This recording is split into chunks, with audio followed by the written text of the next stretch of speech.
He made me cry.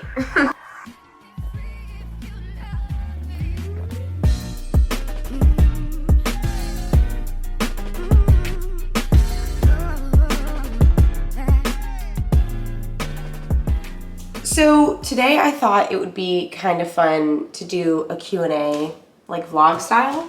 I'm gonna be in a new setting every time I answer a question.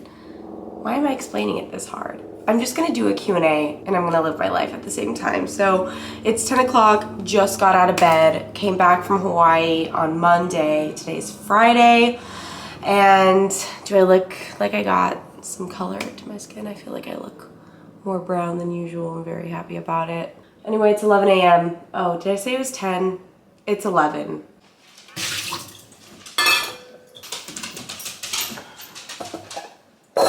Victor Barranco said, what's some good advice you received when you first started YouTube? I'm in the thick of it right now. Victor, you and me both. I feel like I experience imposter syndrome because, to be perfectly frank, I've been on YouTube for 6 years now. And if we look at the growth trajectory of my channel since I switched categories and kind of stopped doing fitness, but then started doing other things, whatever, it appears that right now I know what I'm doing, but I've experienced a huge stagnancy. I think that the advice that I got when I first started YouTube that was the most important was to remain true to myself and do the content that makes me happy, even if it means you experience like a lack of growth or you lose out on people or whatever. It's to just always remain true to yourself. And I still believe that to be true. However, since it seems like you're in the thick of it, I'd like to offer some modernized advice as well. Honestly, try and grow beyond YouTube. I do believe that TikTok has far more consistent viewers than YouTube does at this point because people are liking quick consumable content. So I would say continue doing your YouTube, but focus on doing what you love. Find a niche if you can, but I would just try and repurpose that content onto TikTok, onto Instagram Reels, and try and grow through there because I really do see a massive shift happening with these platforms.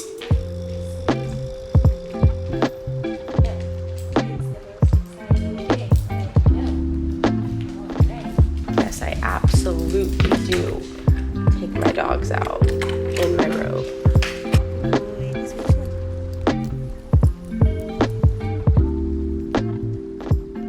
Okay, this is the only angle we can do because my tripod is somewhere to be found. I just don't care to find it. Okay, the next question is from Shayla Jam. She said, how did you meet your boo? And what is the difference between this relationship and your past ones? Happy, you're happy. Girl, I'm happy too, let me tell you. Brian and I met on Hinge.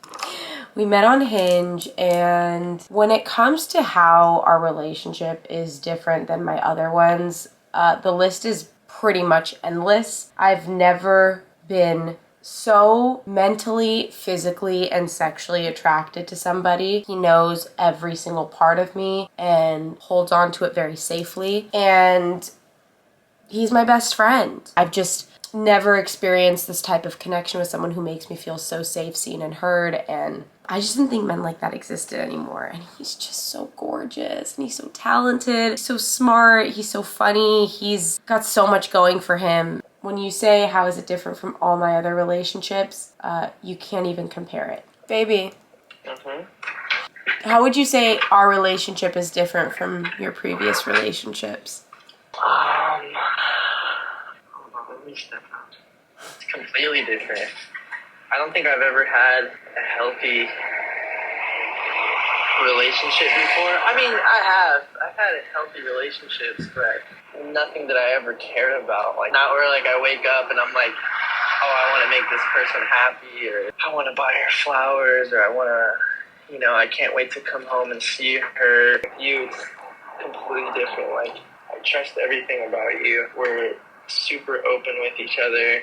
We literally tell each other everything we probably shouldn't tell each other, but we still tell each other. And I just feel like just so much more love than I've ever felt before. It's just, we're super lucky. That's the difference between all the other relationships. Even though I haven't had many, it's like, this feels lucky. It feels like almost too good to be true type of thing, where it's like, fuck, what's gonna happen? Like, you made me cry. It's getting watery eyes. Just say it. Say it. It's okay. It's okay. It's okay. It's okay.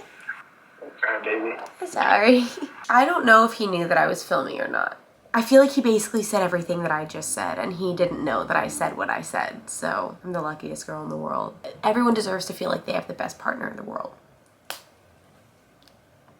Really trying to milk the fact that my legs have some color, because this never happens. I'm normally much more pale during this time of year. Honestly, until I travel somewhere like tropical and I'm sitting on a beach, I will remain pale throughout the whole year. I do not get enough sun in Los Angeles. So I'm gonna try and accentuate my tan further.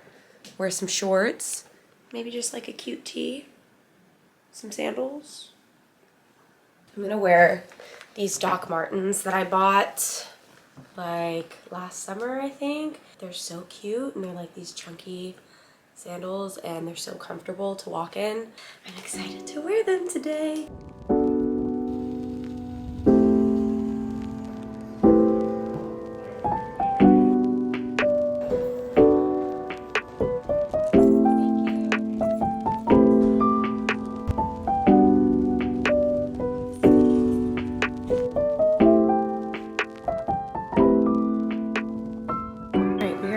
Park, and I have just gotten some lunch. I got a sandwich from this spot nearby that honestly was not that great, but I think I just like cheap food.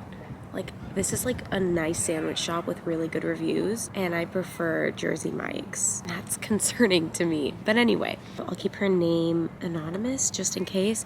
She said, advice, should I leave a relationship with no emotional intimacy? He's sweet but not mature enough. I think at the end of the day, this is a question that only you're gonna be able to answer. I've had similar discussions with one of my girlfriends who is going through a very similar situation. He's amazing. He's so dedicated to her. There is an age gap, and while it's not a huge one, it is that age gap where it's just enough to be like, we're in two different places in our lives. For me personally, if I don't have emotional intimacy, I have nothing. Like, my connection grows stronger and more intense through emotional intimacy and having deep conversations about love and life. That is so important to me. And I also think though that maybe you can help him discover a more intimate side of himself.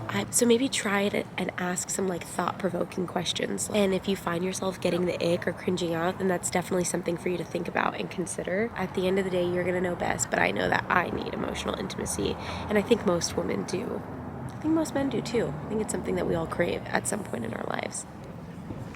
I just got home from the park, and the next question I'm answering is 2022 book recommendations. I'm basically just gonna do this based off of the books that I've read because they've all been great, and I basically won't read a book unless I know it's gonna be amazing or like it has really good reviews. Kind of a book snob in that way. I go on Goodreads, and if it doesn't have close to 4 stars, like I'm talking 3.9 to 5 stars, I don't read it. And that's probably not good because I care too much about other people's opinion. And what does that say about me as a person? First book I started off with was Atomic Habits by James Clear. I think it's actually the first self-help book that I've actually finished. I actually want to read it again, and I'm pushing Ryan to read it because I think it takes a while to like instill all of the knowledge and tips that he gives in this book. I have a really hard time with habit building and consistency, and I feel like this lit a fire under my butt. 10 out of 10 recommend. And also, fun fact, James Clear DM'd me back in like 2019 asking to send me this book. And I didn't see the DM until way later, but I was like, what an honor and privilege. The next book I read was recommended by my friend Valerie, and it's called The Midnight Library by Matt Haig. And this is essentially a book about a 30-something woman who basically is down and out on her luck. She decides to unalive herself, and she ends up in a place called the Midnight Library while she's in between life and death, filled with books of different ways that her life could have panned out. And she gets the opportunity to jump into each of these lives, and that's all I really want to say. I got a lot of life lessons out of this, and I was so captivated by the writing in this book. I give this like, I would say like an 8.5 out of 10. The next book is gonna be The Silent Patient by Alex Michaelides.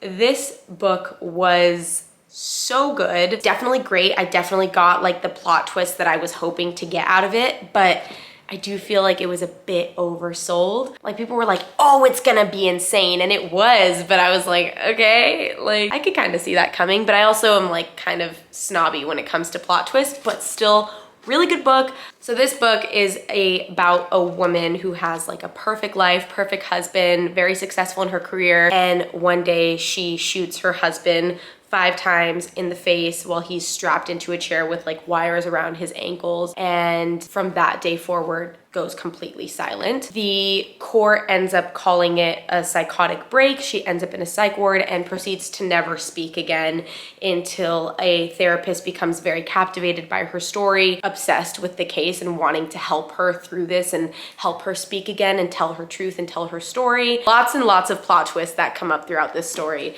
And the current book that I'm reading that I'm probably gonna finish today is The 7 Husbands of Evelyn Hugo. This is by Taylor Jenkins Reid, and everybody has recommended this book to me. This book has been so talked about and I'm obsessed with it. I started it about 2 days ago and I've got under 100 pages left and I'm gonna finish it today. So this is a fiction book. It's basically about a Hollywood icon named Evelyn Hugo who is in her 70s at this point and is preparing to tell the story of her life, and it involves all of her lovers and her scandals and crazy storytelling. And for some reason, which I still don't know, she chooses unknown magazine reporter and journalist named Monique Grant, and she's set on her being the one to tell her story and bring it all to life. We have no idea why she chose Monique. And like, I'm literally like in the last 100 pages, I still have no idea why she's chosen her. But all of these characters are so dynamic and so complex, and you kind of can't help but fall in love with all of them, even the ones that you hate the most.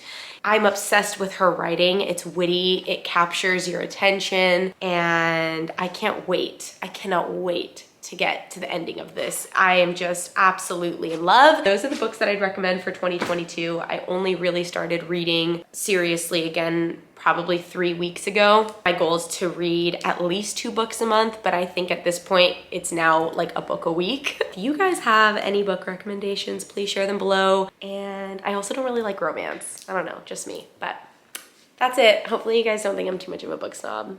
Okay, next question. Okay, so the first tattoo I ever got was C'est la vie, which is just French for that's life. Second tattoo I got was on my rib cage, which I'm not going to show, but it's literally just a triangle. I got it with like all of my Twitch friends.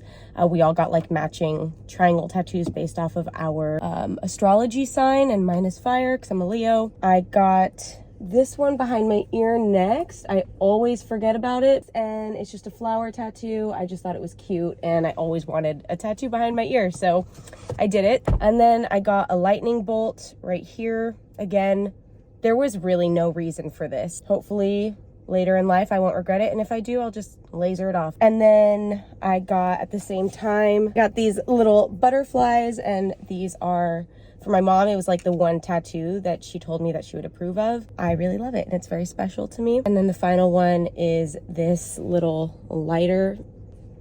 No reason. Forget that I have it all the time. Needs to be touched up badly, but those are all my tattoos. They're very random. The only one that really has significance to me is the butterfly tattoo, and then probably the C'est la vie, because it was my first one, and it was like such a moment for me. You know, I was really living my like eat, pray, love moment. So those are all my tattoos. Thank you.